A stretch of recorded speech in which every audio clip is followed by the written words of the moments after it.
यदि दो त्रिभुज में एक त्रिभुज की भुजा दूसरे त्रिभुज की भुजा के समानुपाती हो तो उनके संगत कोण बराबर होते हैं। तो पहले सिद्ध करना है।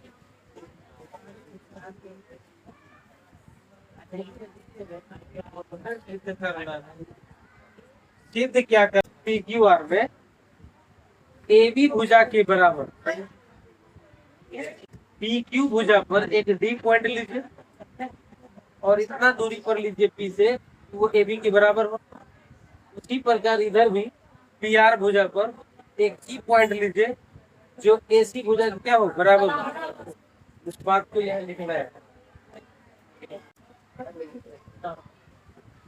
हम लिखे हैं कि पी क्यू आर में भुजा पी क्यू तथा पी आर पर बिंदु डी और ई इस प्रकार लिए हैं कि ए बी बराबर पी डी हो जाए और ए सी बराबर पी ई हो जाए। इसका नाम लिख देते हैं डी। ठीक है, वो लिख देते हैं A B equals to P D और A C equals to P. इसका नाम समीकरण 2, इसका नाम समीकरण 3।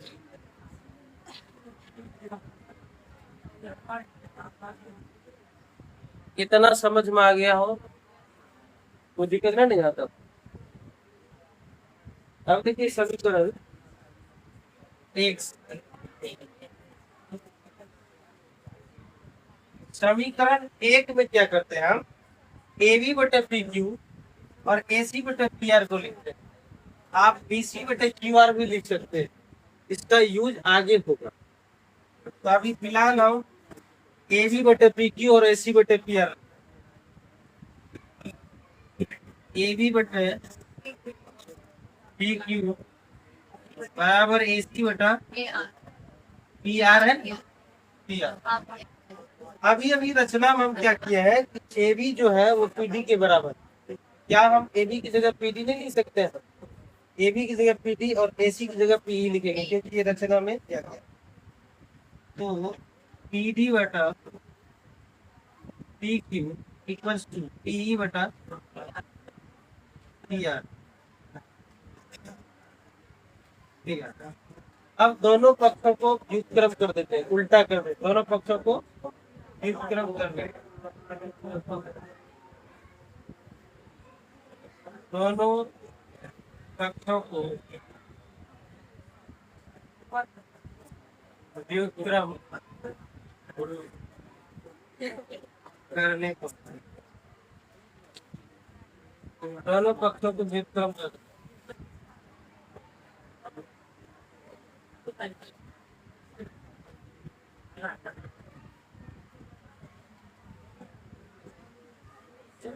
तो पी क्यू चल जाएगा ऊपर, पी डी नीचे आएगा, पी आर गया ऊपर और पी आ गया नीचे।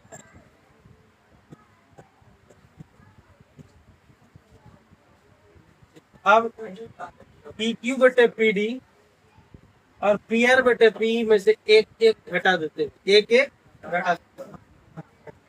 पी क्यू बटे पी डी -1। अब क्या 1 के नीचे में 1 भी लिख सकते हैं? ऊपर में है पी ई पी आर बटे पी ई, इसमें से भी 1 1 माइनस कर दें, -1/1। तो पी पी डी और एक का एल्सियम कितना होगा? पी डी होगा। पी और एक का एल्सियम पी डी होगा। तो पी डी और एक का एल्सियम पी डी, ये हो गया P Q minus P D, P R minus P E, नीचे में पी। इस प्रकार से इधर हम एलसीएम लेके माइनस किए, उधर भी एलसीएम लेके ही माइनस किए। आप बताइए फोटो में देखिए ध्यान से,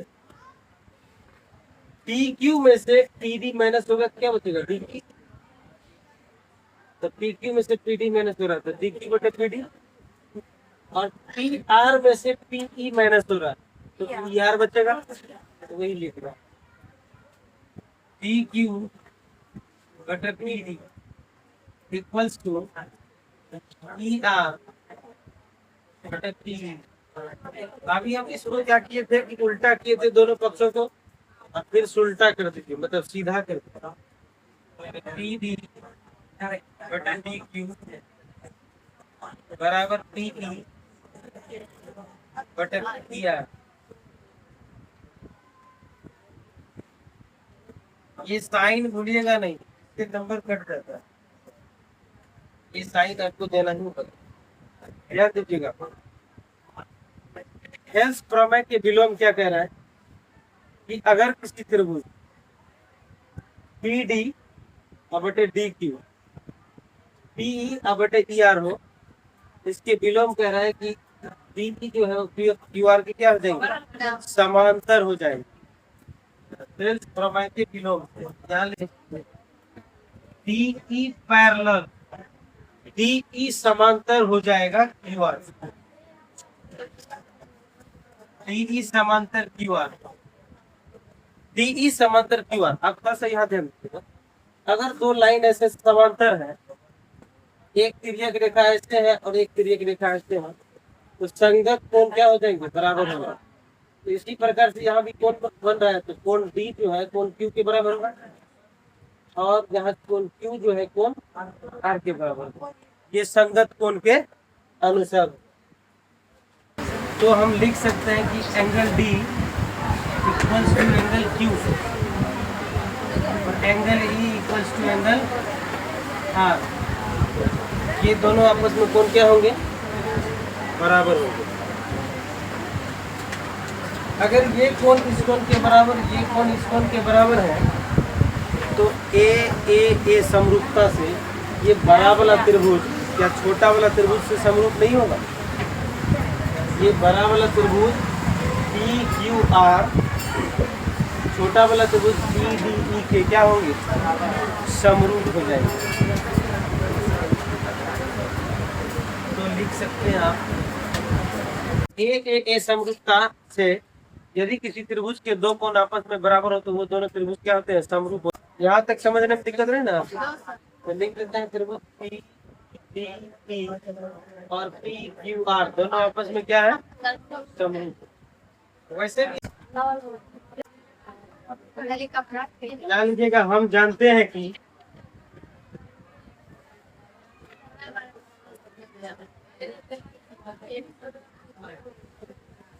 समरूप त्रिभुज के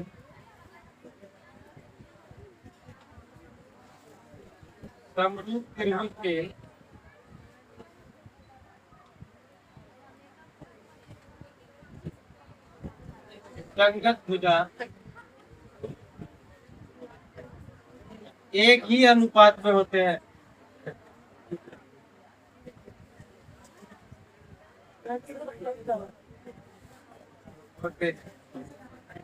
हम जानते हैं कि समरूप त्रिभुज के संगत भुजा एक ही अनुपात में होता है। आप बोल सकते हैं कि एक छोटा सा त्रिभुज जहाँ बनेगा जिसका नाम है पी डी ई और एक त्रिभुज और बनेगी पी क्यू आर। संगत भुजा कैसे होगा कि पी डी जो है पी डी वो पी क्यू के बराबर होगा, तो पी डी बटे पी क्यू होगा और डी जो है वो क्यू आर के बराबर, तो डी जो है डी के बटे में क्यू आर होगा। इसीलिए आप कहिएगा कि सर डी बटा क्यू आर भी तो हो रहा है, लेकिन उसकी जरूरत नहीं है, इसका जरूरत नहीं है। तो पी डी बटा पी क्यू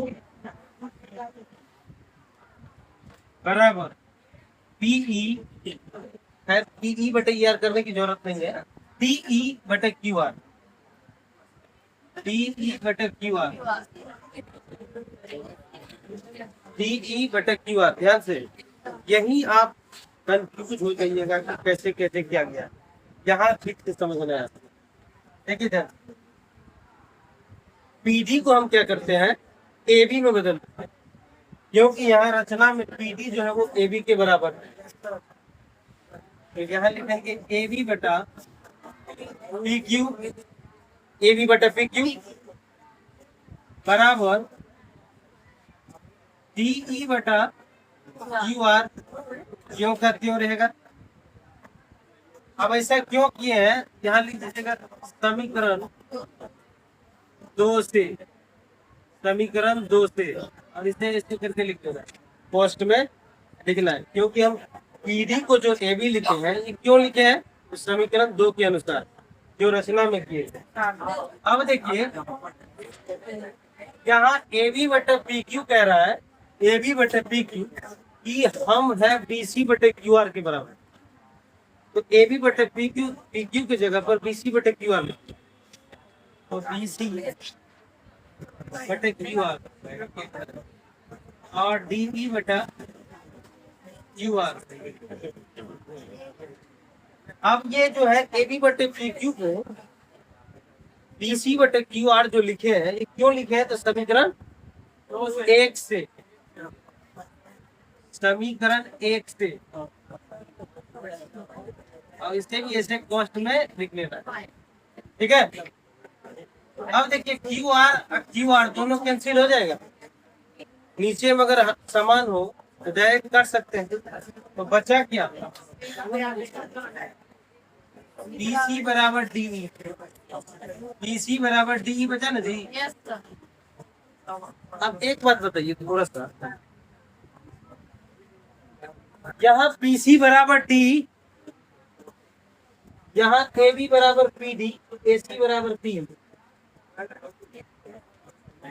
बी सी बराबर डी, ध्यान से देखिए, बी सी बराबर डी, ए बी बराबर पी डी और ए सी बराबर पी, ये दोनों त्रिभुज सर्वांग सम होगा कि नहीं, एस एस एस सर्वांग समता का रूप है, तो यहाँ लिख लीजिएगा एस एस एस। अच्छा इसका नाम दे देते हैं, कितना तक मान लिए समीकरण, 3 तक माने हैं, 4 सब नहीं माने, इसका नाम 4 मान लीजिए, क्योंकि इसका आगे यूज करेंगे, और इसका नाम समीकरण 5 रख दीजिए, तो उसका नाम क्या रखते हैं, 6 रख देते हैं। यहाँ लिखना है आपको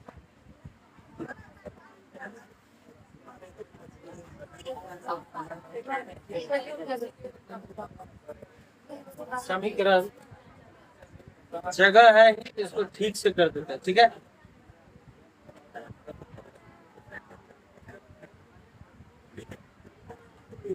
अब देखिए त्रिभुज एबीसी और डीई पीडीई ले लीजिए, पीडीई। अब त्रिभुज एबीसी और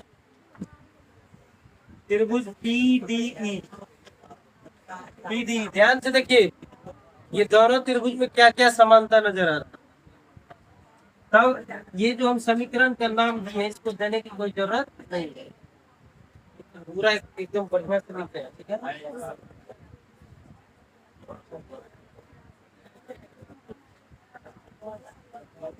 इसका नाम क्या रखते हैं, समीकरण 3 तक मान लिए, इसका करेंगे ये 2, ये 3 रहेगा, 3 दीजिए ना।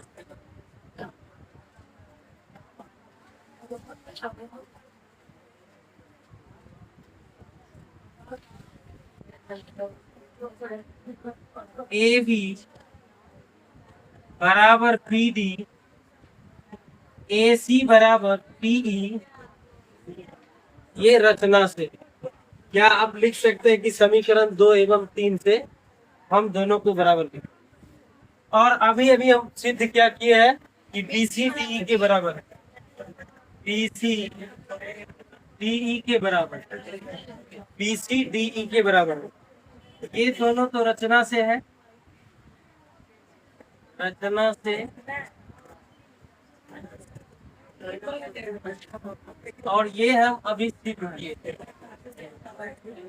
इनके बाद 4 लिख दूंगा, समीकरण 4 अच्छे। अच्छा जहाँ 3 है तो वहाँ चौथा क्रम है। हाँ एबीसी और पीडीई में एबी पीडी एसी बीई और बीसी डी के बराबर है, तो साइड साइड साइड मतलब भुजा भुजा भुजा सर्वांग समता से क्या हो रहा है, एबीसी पीडी के सर्वांग सम हो रहा है। एस एस एस मतलब साइड साइड साइड सर्वांग समता से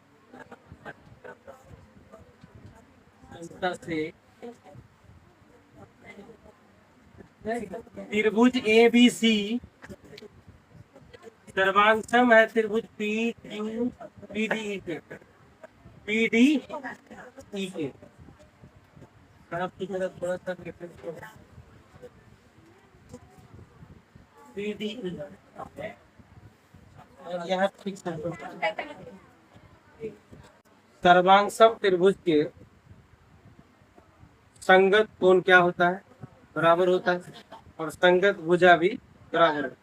क्योंकि सर्वांग सम का मतलब ही है कि एक आकृति को दूसरी आकृति के ऊपर रखा जाए तो एक दूसरे को ढक ले। तो कोण ए कोण पी के बराबर होगा, कोण बी कोण डी के बराबर होगा, कोण सी कोण ई के बराबर होगा। सर्वांग सम ऐसे अगर ऐसा होगा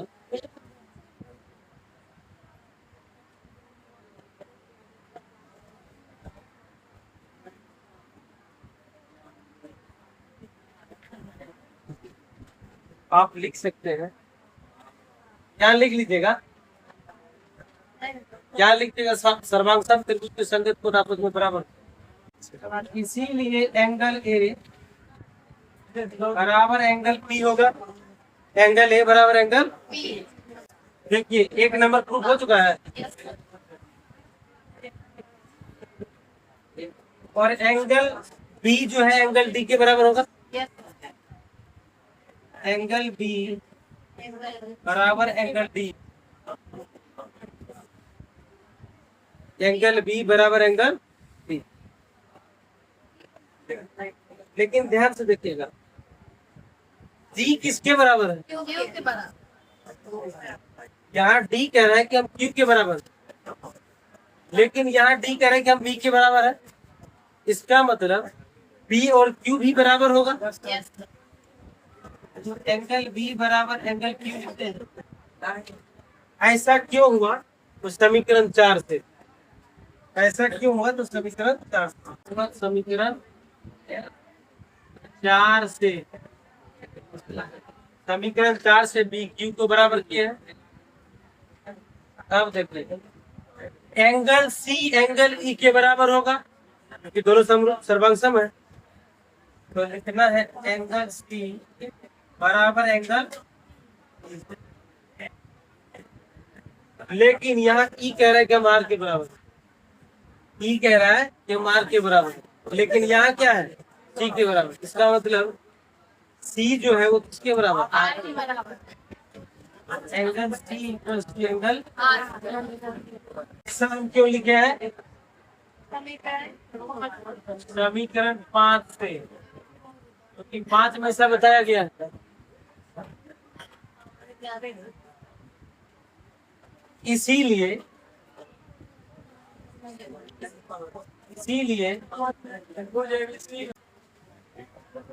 समरूप होंगे एक ही बार। इसीलिए त्रिभुज एबीसी समरूप होंगे एक ही बार।